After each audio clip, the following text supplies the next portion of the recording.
កូនទីហ៊ានថ្មីដេកអបតុកដារយប់ប៉ុន្តែត្រូវបានមេក្រុមដើរល្បាតឃើញ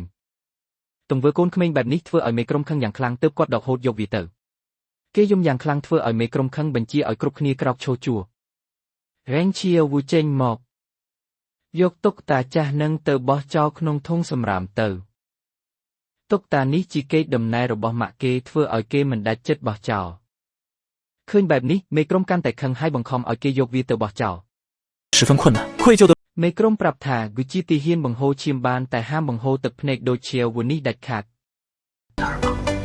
តាមពិតឈៀវវូកំព្រាឪពុកតាំងពីតូចរស់នៅជាមួយម៉ាក់ដែលស្រឡាញ់តាមចិត្តគ្រប់យ៉ាងធ្វើឲ្យគេខ្លាចជាមនុស្សមិនចេះធ្វើអ្វីសោះសូម្បីតែបាយម្ហូបត្រជាក់ក៏មិនដឹងធ្វើម៉េចដែរ并进入了退伍名单ថ្ងៃមួយម៉ាក់សន្លប់ហើយរកឃើញថាមានជំងឺមហារីកថ្លើមដំណាក់កាលចុងក្រោយ你的思想ព្រោះបារម្ភពីកូនម៉ាក់សម្រេចចិត្តបញ្ជូនឈៀវវូទៅទីហ៊ានហើយក៏ហុកថាខ្លួនទៅធ្វើការនៅអាហ្វ្រិកដូច្នេះតុកតានេះសំខាន់ណាស់សម្រាប់គេព្រឹកឡើងគេត្រូវគេអូសទៅវឹកហាត់ចូលវឹកហាត់ដំបូងត្រូវរត់3គីឡូម៉ែត្រឈៀវវូដែលធ្លាប់តែលេងហ្គេមរត់សឹងដាច់ខ្យល់留在飞虎市而搬មេក្រុមថែមទាំងពីនៃឲ្យអវង50ដងទៀតឈៀវវូចង់រត់ចោលជួរតែគេរកតុកតាមិនឃើញគេទៅសុំច្បាប់មេក្រុមដើម្បីទៅវីដេអូគោរពម៉ាក់តែត្រូវមេក្រុមបដិសេធមិនបានទេនេះទើបតែថ្ងៃដំបូងផង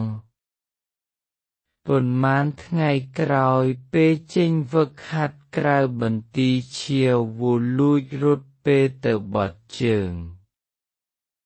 告诉麻人杰一个好消息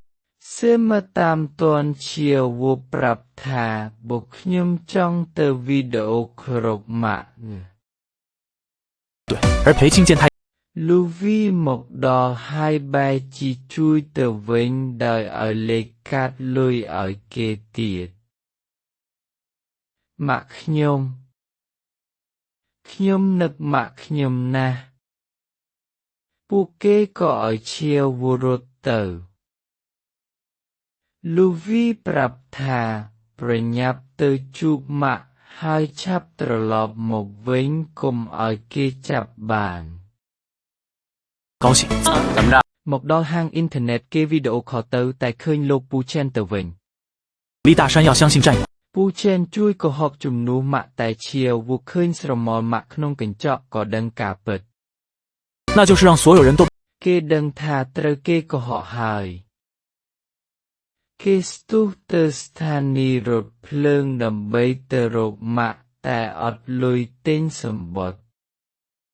的方向大声的唱គេត្រឡប់មកហាងអ៊ីនធឺណិតដើម្បីលក់កានីហ្គេមដើម្បីយកលុយធ្វើសហុយ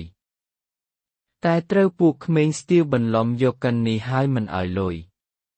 就是在新兵连的考ឈៀវវូខឹងក៏យកដុំអត់ទៅរករឿងវិញតែត្រូវគេវាយបែកមុខពេលនោះមេក្រុមក៏មកដល់ហើយវាយពួកក្មេងស្ទាវនោះដួលអស់起来你们3个怂兵给我听好了以后见着我给我滚得远远的否则见一次收拾你们一次